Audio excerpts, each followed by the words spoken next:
నమస్తే అండి. మీకు అలానే అలానే ప్యానెల్‌లో ఉన్న పెద్దలకి, అలాగే ఏబిఎన్ వీక్షకులకు కూడా నా నమస్కారాలండి.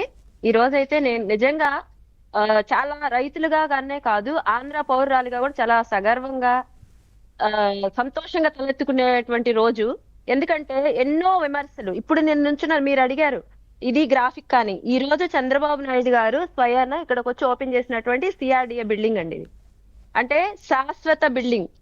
మొట్టమొదటి శాశ్వత బిల్డింగ్. అంటే యాక్చువల్ గా అప్పుడున్నటువంటి పరిస్థితులు మీరిప్పుడు అన్నారు. ఏ భవనం అయినా సరే, ఒక హైదరాబాద్ సిటీ గానివ్వండి, లేదంటే చెన్నై సిటీ గాని, ఏవైనా కానీ ఒక రోజులో, ఒక నెలలో, ఒక సంవత్సర కాలంలో కూడా రూపుదిద్దుకోలేదండి. కాలక్రమంలో సంవత్సరాల తరబడి విస్తరించుకుంటూ వచ్చి ఒక మహాద్భుతమైన నగరాలుగా తీర్చిదిద్దబడినాయి. అవును. అలాగే అమరావతి రాజధాని కూడాను.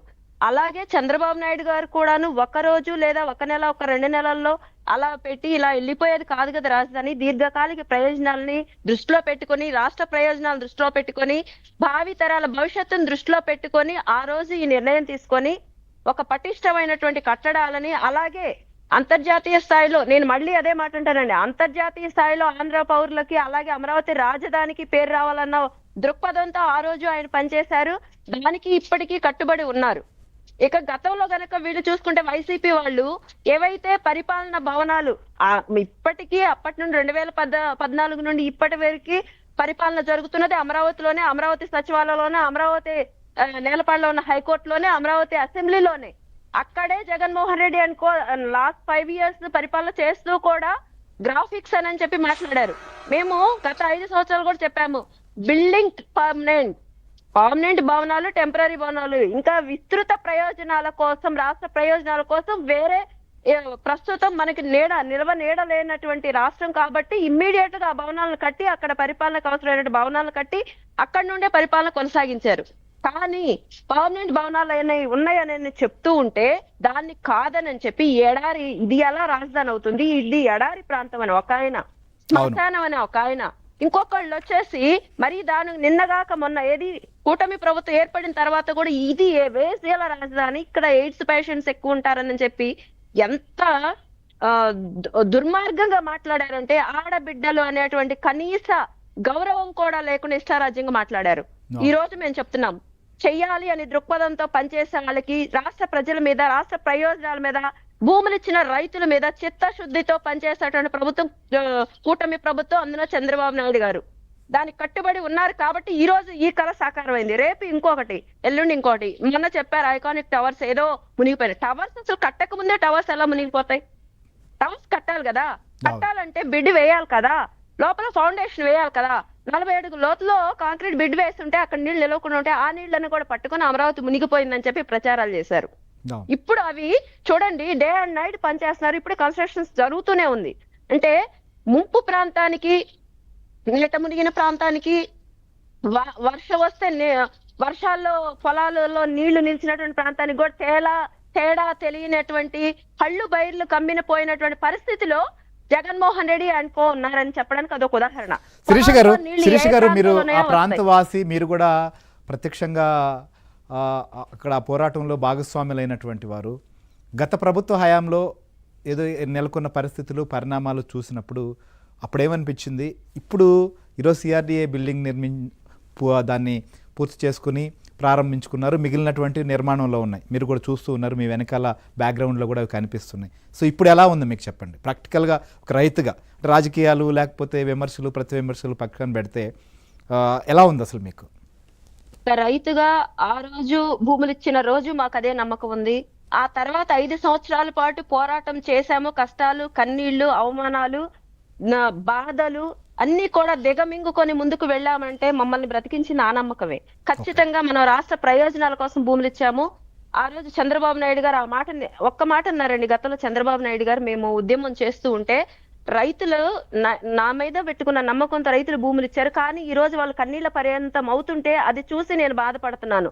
అంటే రాష్ట్రంలో ఏదో సీఎం సీట్ లో కూర్చోవాలి, నేనేదో రాజ్యం, అది కాదు ఆయన ఆలోచన. నా మీద నమ్మకం పెట్టుకొని రాష్ట్ర ప్రయోజనాలను కాపాడుతాను, రాష్ట్రానికి రాజధాని నిర్మిస్తానని నా మీద నమ్మకంతో భూములు ఇచ్చిన రైతులు ఈ రోజు, అంటే ఆయన అప్పుడు అధికారంలో లేరు కాబట్టి బాధల్లో ఉన్నారు. ఖచ్చితంగా వాళ్ళ త్యాగాలు వృధాగా పోకూడదు. ఖచ్చితంగా వాళ్ళ త్యాగమూర్తులుగా మిగిలిపోవాలని ఆ రోజు ఆయన బాధపడ్డారు. ఈ రోజు ఆయన నిజంగా ఇక్కడికి వచ్చి ఈ సిఆర్‌డీఏ భవనం ఓపెన్ చేస్తుంటే చాలా మాకు ఆ రోజు కళ్ళ నిండా కంటి నీరు 5 సంవత్సరాల పాటు ఏవైతే కన్నీళ్లు ఉన్నాయో ఆ కన్నీళ్లు ఈ రోజు మాకు ఆనంద బాష్పాలుగా వచ్చినాయండి.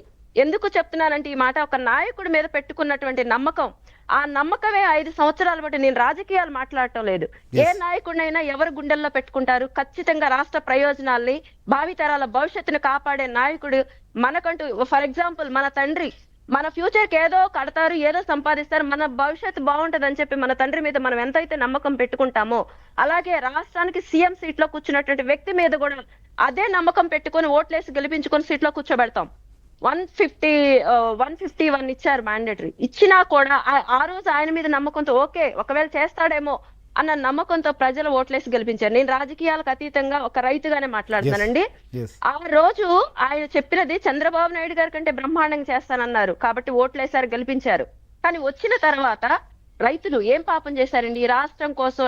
అంటే నేను ఒక్క మాట చెప్తానండి, ఈ భూమి కొంతమంది 29 గ్రామాలకు సంబంధించిన రాజధాని ఇంకా ఏదేదో మాట్లాడారు గతంలో. మేమిచ్చిన భూమి రాష్ట్రంలోని 5 కోట్ల ప్రజలు ఏవైతే ఉన్నారో ప్రతి ఒక్కరికి భాగస్వామ్యం ఉంది. ప్రతి ఒక్కళ్ళు కూడా భాగస్వాములే. ఎందుకంటే రాష్ట్ర రాజధానికి భూమి ఇచ్చిన తర్వాత మాకేమీ విధమైనటువంటి సంబంధం ఆ భూమితో లేదు. కేవలం రాష్ట్రానికి ఏదైతే మాట ఇచ్చారో రాజధాని కట్టడం అనేది దానితో మాత్రమే మా సంబంధం. దానికోసం మాత్రమే మేము పోరాడాము. దానికోసం మాత్రమే మేము చంద్రబాబు నాయుడు గారిని మళ్ళీ సీఎం సీట్ లో చూడాలనుకున్నాము, చూసాము. ఈ రోజు ఏదైతే మా కళ శాశ్వత భవనం మొట్టమొదటి అడుగు పడింది, రేపు ఇంకా పడతాయి.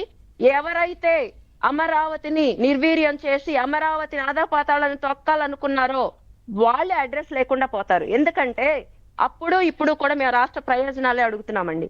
మాకేదో ఒక ఇల్లు కట్టమనో, మా పిల్లలకు ఉద్యోగాలు ఇవ్వమని, మేము భూములు ఇచ్చాం కాబట్టి మా పిల్లలకు ఉద్యోగాలు ఇవ్వండి, లేదంటే మాకు ఇల్లు కట్టండి, మాకు బిల్డింగ్స్ కట్టండి అని మేము అడగట్లేదు. రాష్ట్రానికి ఒక రాజధాని నిర్మించండి. ఆ రాజధాని కూడా ఇప్పుడు ఫర్ ఎగ్జాంపుల్ అండి మాట్లాడితే ఆయన ఏమన్నారు, గతంలో సీఎం జగన్మోహన్ రెడ్డి గారు విశాఖపట్నం ఆల్రెడీ డెవలప్ అయిన సిటీ, అక్కడ మీరు డెవలప్ చేసేది ఏముంది? మిగతా నెక్స్ట్ అమరావతికి ఆల్రెడీ కన్స్ట్రక్షన్ లో ఉన్నటువంటి వాటిని కంప్లీట్ చేయమని అడిగాం. ఇక్కడ రాజకీయాలకు సంబంధం లేనటువంటి వాదన అండి మాది, కానీ దానికి రాజకీయ రంగును పులిమారు. కానీ అభివృద్ధి చేస్తే ఎవరైనా సరే సాల్యూట్ చేస్తారనడానికి ఈ ప్రాంతంలోనే కాదండి పక్క ప్రాంతాల్లో ఉన్న వైసీపీ నాయకులు కూడా ఈ రోజు అమరావతిలో జరుగుతున్నటువంటి అభివృద్ధిని చూసి చాలా సంతోషంలో ఉన్నారు. ఎందుకంటే ఎవరికైనా సరే వాళ్ళ రాష్ట్రం ఇంపార్టెంట్, వాళ్ళ ప్రాంతం ఇంపార్టెంట్, ముఖ్యంగా వాళ్ళ ప్రాంతం ఇంపార్టెంట్, వాళ్ళ రాజధాని కూడా ఇంపార్టెంట్. గతంలో చూసుకుంటే 3 రాజధానులు అంటే పిల్లలకి పాఠాల్లో ఒక క్వశ్చన్ వస్తే ఏ ఆన్సర్ రాయాలో కూడా తెలియలేనటువంటి పరిస్థితిలో మనం ఉన్నాం. ఒక అమరావతి మహిళగా మేము ఇచ్చిన త్యాగాలు ఏవైతే ఉన్నాయో వృధాగా పోతున్నాయి. మేము చేసినటువంటి ఉద్యమం ఏదైతే ఉందో నీరు గారిపోయి ఒక నిందలతో మిగిలిపోయిద్దా అన్నటువంటి పరిస్థితిలో మేము బ్రతికాం. కానీ ఈ రోజు సగర్వంగా మాకు ఖచ్చితంగా డెవలప్మెంట్ జరుగుతుందనే నమ్మకం ఉంది. అందులో తొలి అడుగు పడింది, నెక్స్ట్ మళ్ళీ అడుగులు కూడా పడతాయి. ఖచ్చితంగా రాష్ట్ర ప్రజలు ఏదైతే ఒకవైపు సంక్షేమం, ఇంకొక వైపు అభివృద్ధి, ఒకవైపు అమరావతి, ఇంకొక వైపు పోలవరం, రాష్ట్రంలో యువతకు ఉపాధి కల్పన,